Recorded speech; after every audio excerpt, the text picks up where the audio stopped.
Hey guys, welcome to my channel. This is Yvette Andino, and in today's video I wanted to share with you my process from beginning to end. I'm starting a new series of big-eyed girls. This is a series that I did years ago and I really enjoyed it, and I like to start my faces by starting with the eyes. I feel like the eyes give me a good reference as to where to place the rest of the features of the face. So the nose needs to be, the width of the nose needs to be the same width as the eyes. And I just place it a little lower than the eyes.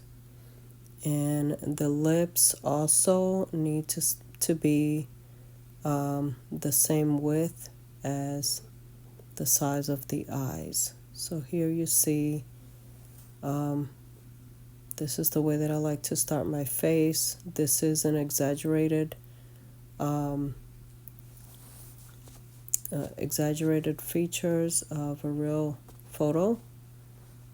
I'm using a photo reference, but I am exaggerating the eyes, kind of compacting the face a little bit to just give it somewhat of a more of a fantasy look.